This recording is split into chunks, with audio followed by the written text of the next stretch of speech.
What's up, everybody? Have a pretty much all around on this expedition. It's D1, Dog 1. It's stone gray, color never matches. Probably do this one a little bit unorthodox. I'm probably just do a quick refresher of the prep, and then we're gonna jump straight into finding the color and actually painting this, because this is a little bit more difficult of the colors, if I had to say so. We've already pre-cleaned the panels with wax and grease remover and window cleaner. And if you're not used to that, go ahead and check out the other videos. And then so we're gonna hit the damage areas that the body guy sent it with 500 grit and get it ready for primer. We're not gonna be using UV primer on this and the other ones just because of how big and how many jobs it is, and how many jobs there are. My UV light isn't that big, so it's really only good for small spots, so we'll just use some 2K primer. So I'll just show you how to prep that up. Again, we're going 500 grit on orbital DA, and again, we're just gonna sand all the areas that the body guys previously sanded themselves. And what sanding these areas does is just to make sure there's not any deep scratches that the body guy left, and make sure there's not any extra damage they might have missed as well. And it also makes the primer stick a little bit better.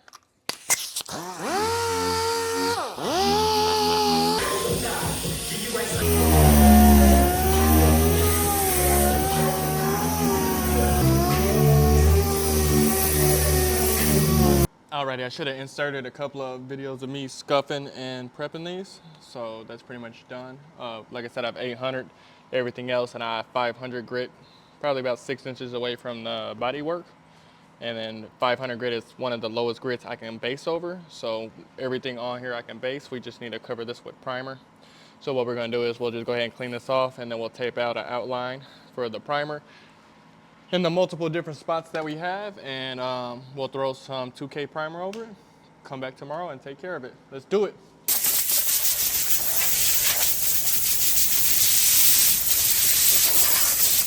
To make sure the tape sticks, gonna go ahead and throw on some wax and grease remover as well with a microfiber rag.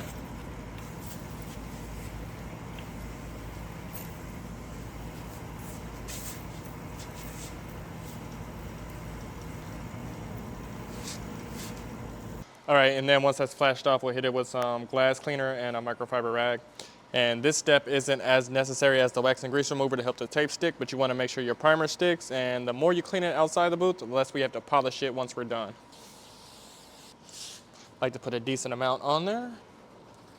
Give it a quick wipe. I also like to hit the back sides of my panels, like the edges where my tape might be, because those are normally the dirtiest spots. All right, so we're pretty much ready for primer, and I got it all mixed up. Bare metal spots need to be hit with etch primer. A lot of older guys like epoxy, but epoxy isn't really needed on these production cars or these collision cars, because epoxy lasts for like 30 years. This car probably won't be on the road for another couple of years. And then on top of that, epoxy takes a lot longer to cure. So the process for bare metal is hitting it with some etch. Normally you can use 1K etch in a can for the smaller spots, but we got a pretty big spot on the hood, so we'll mix up some 2K etch for some better protection. All right, now we got some 2K etch mixed up for the bare metal spots, and you wanna spray 2K etch kind of like you wanna do with the rattle can. You just want a thin, almost translucent coat, but you just want to make sure it's even and uniform when you apply it. And again, you don't want to go too heavy with this. You'll still be able to see through it, and then we'll put primer on it. And again, this is just to protect the bare metal.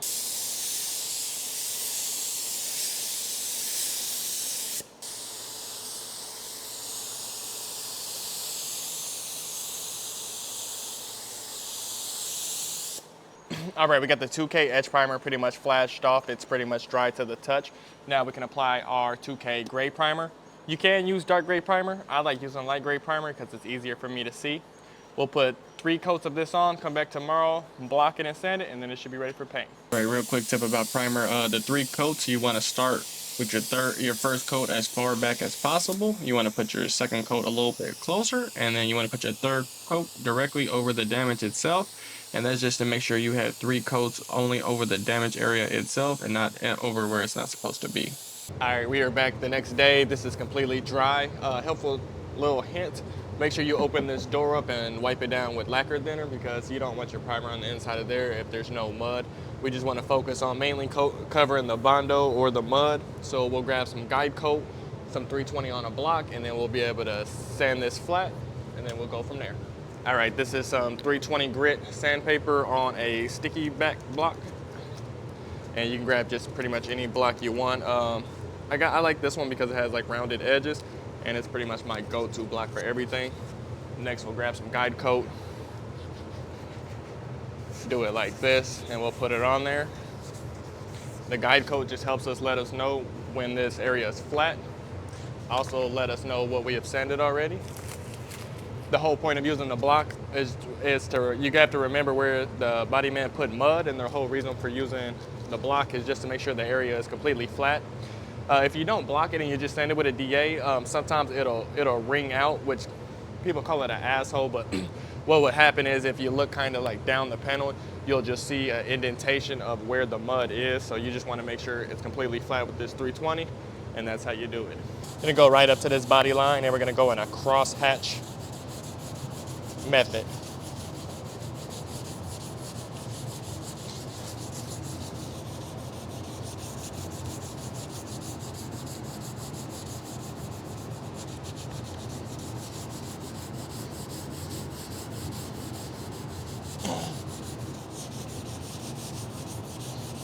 So I like to go completely one way at first and then come back the other way next.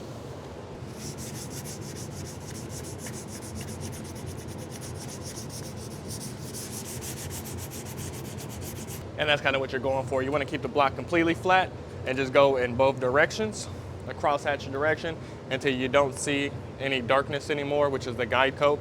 That lets you know it's flat. So mainly the body work was in this area. We'll run the block over this area just to make sure this is completely smooth too, and then we can grab our DA and our 500 grit and go from there. All right, grabbing this guide coat again.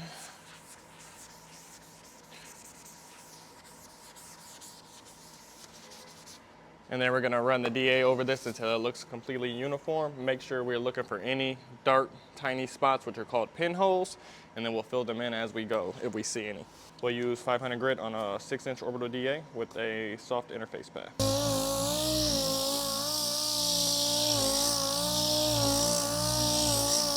Not sure if you can see this on camera, but there's straighter line scratches from the block, and that's just what you're kind of wanting to get rid of. So mainly just pay attention to where all the darkness is gone and there's no more guide coat, hence like here and here, and then you should be good.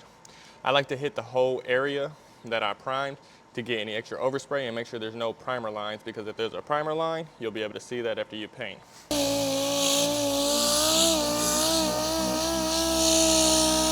Once that's pretty much done, you want to give this a quick blow, and you want to mainly focus on where you're primed. Just make sure there's no small pinholes, which are small indentations, and paint won't fill that. That'll turn a great paint job into like a good one. So don't see any, so we're gonna move on to the next step. They didn't fix the hood besides just stripping the front edge for some rock chips. You can't probably see it on camera, but there's a line because they did not feather it out. They just probably 150'd it or 240'd it. So we just have to block that line, or you'll be able to see that later on after we base it and clear coat it.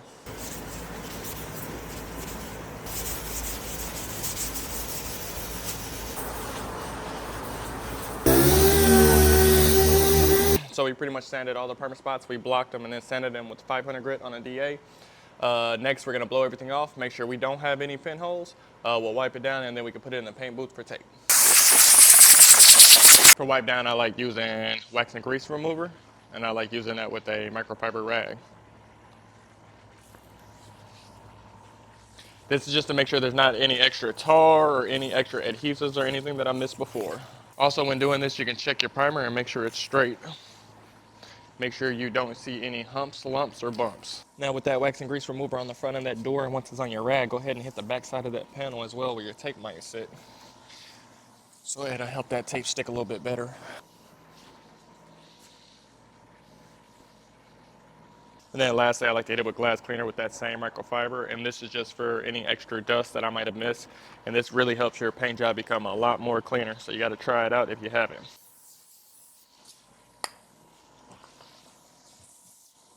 So when blending these hoods, they normally have a lot of rock chips on them. So what I like to do is use my UV Colad fine curing putty, with like a little small UV light. These are really, really inexpensive. Probably like, this one's probably like 50 or 100 bucks. You can get curing lights for 50 to thousands of dollars, but this is all you need for something this small. And we'll just fill in any of the rock chips that might come halfway up to the hood, because we'll probably blend this halfway, you know what I mean? We probably won't paint the whole entire thing. We might orientate the whole thing, but we'll probably actually put coverage probably like up to here, you know what I mean? So we'll just fill in any of those rock chips with this fast curing system. The great thing about these UV spot putties and UV primers is that they're like 90% solids, just meaning that when you put it there, 90% of it stays there and doesn't, and only 10% of it evaporates. In comparison to like gray 2K primer, which is like 50% solids, at least mine is. So about 50% of that disappears and it evaporates in the air. So that's the great thing about using these UV ones, and they just don't shrink back. So once I get this on there, one little swipe, great build, and once I cure it, sand it down, never have to worry about that spot ever again, even in the future. And then we'll just jump to another spot. We'll give each one about a minute. You use the back of your nail to see if it's dry. If you can make an impression with the back of your nail, you should probably leave it there a little bit longer. So we're just gonna set that there like that. And we'll come back when that's all done. Alrighty, when those spots are pretty much cured, we'll go ahead and just grab some 800 on a block and we'll just run over them spots. And then we'll be able to, once again, like I said, wipe it down and we'll put it in the booth ready for tape.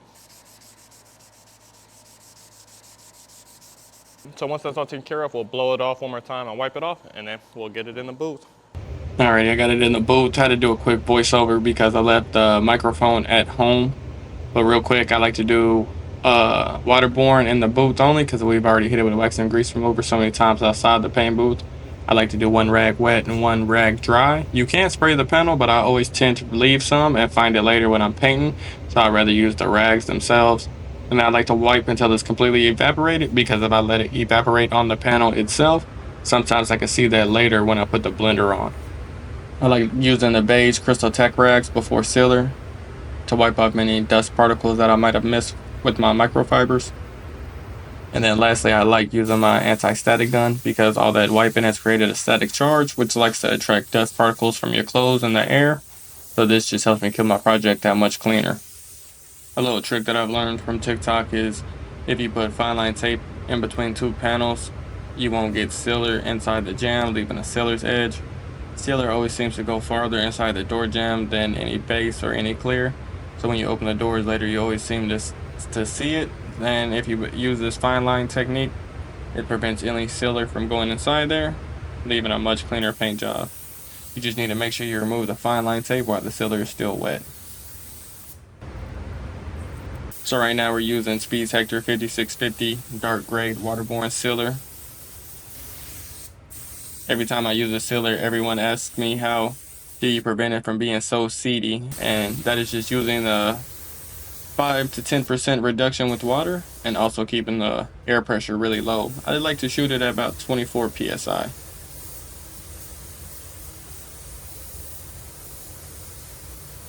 And if you can't tell, we're just throwing on that sealer to cover up our primer to make sure we cover any fine sand scratches we might have missed, and also to use less base, which saves us money and also saves on time.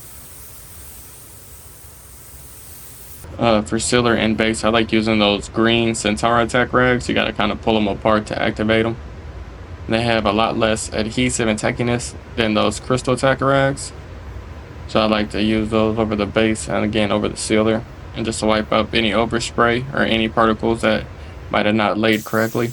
And then once again, after that, you always have to use your anti-static gun if you have one, because like I said, wiping it creates a static charge. Even paint can create a static charge, so it's always best to use your anti-static gun. Right now you see me putting on a wet bed or clear base coat, and all that does is help any excess overspray that is flying in the air that hits the panels to lay uniformly and not to be sticking up. I like to wet bed up to where my sealer stops. Whenever I wet bed my sealer and then I put on my two wet on wet coverage coats, it seems like it creates splashing, which is almost like pinholes. Really hard to describe, but if you don't have bodywork and it creates pinholes, that's splashing. So to prevent that, like I said, I will only wet bed up to my sealer's edge. And then from there, I'm doing a reverse blend with the base. Starts off with almost an orientation coat, and as I'm getting closer to my damage area, I'm pulling the trigger more and getting closer to the panel. Since we are putting a new front door on, I'm going to throw coverage over the whole rear door, even though it doesn't need it, since the damage is only on the quarter and the back of the rear door. But I'd like to only have one blend in the quarter instead of a blend in the door and then a blend in the quarter as well. So right now you'll see me doing small coverage coats, and then this is for major coverage over the damage.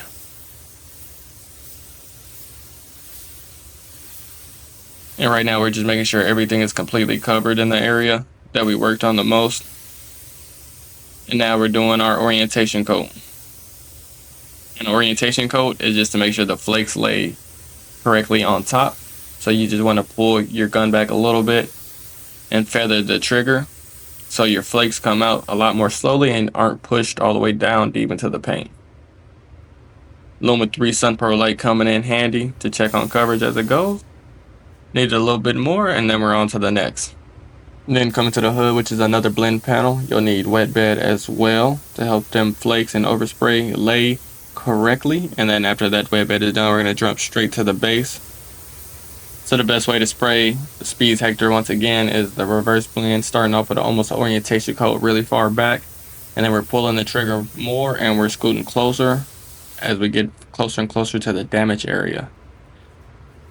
And remember, when you do these reverse blends, wherever you start at, you'll never go back to that area once you start working on your coverage. So you'll never see me go back to these spots unless it's to orientate it. You want to orientate your blend and the coverage all into one, but once you start with your blend process, you never really want to pull full coverage or go farther back than where you started. So right now, currently I'm working on a fender that you guys can't see, but I actually had to blend this other fender. It was a real small part. And then we're going to jump straight over to the hood, make sure we're hitting that edge. It's kind of hard for me to see from that angle, so I had to switch to this side. It just didn't look like it was covering like I wanted it to. It seems like it was drying really fast today, and even though I had about 30-35% humidity, so it was really weird, but we ended up getting it to work out the way we want.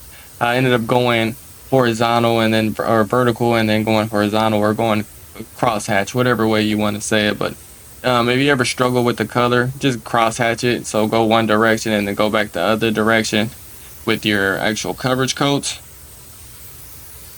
And then you can also do that when you orientate it, and that'll help with trouble if you have trouble with colors. And now we're going to the orientation coat.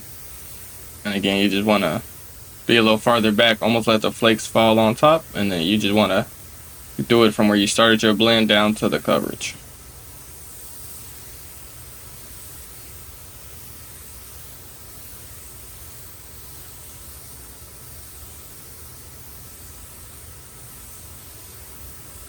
Now everything is finally dehydrated. You just want to look over your blend, make sure you turn off the lights, check on your coverage, but you just want to make sure you don't see anything that jumps out, any dark spots, or do you see any lines in the like where your blends are. Everything looked like it came out really good. We used the lumaiii Exodus 1.3 OP tip at 26 psi, and it came out really well. So it looks like we should be ready for the clear coat.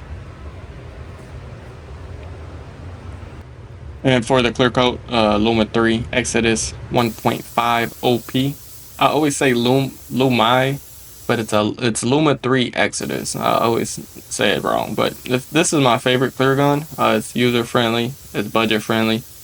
This is my favorite clear, Spies Hector 8600 high solids. This is at 28 psi. We're gonna do 2 coats. We have the fluid fully open, the fan fully open.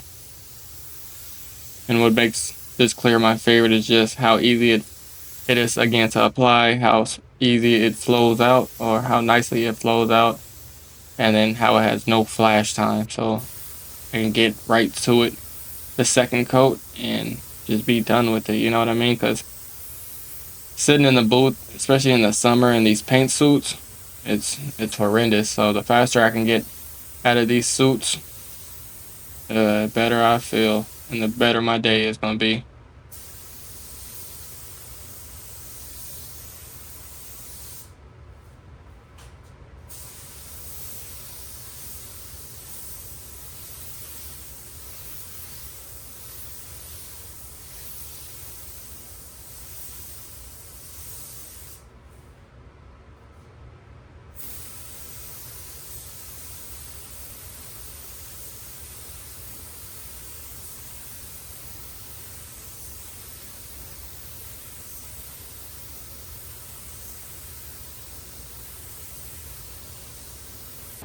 And then that's pretty much it. This one's going matte, but it's still wet, so it hasn't flashed to its matte state yet. This is the lower to the front bumper that we were finished. Jumping straight to that bumper. Looking real gorgeous.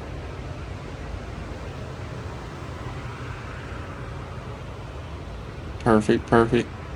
Hood came out really well. We filled in as many rock chips as we could with that UV spot putty, and I think that really paid off for what it's worth. You know, it's not perfect, but I think it came out really well. You don't see none of the blends.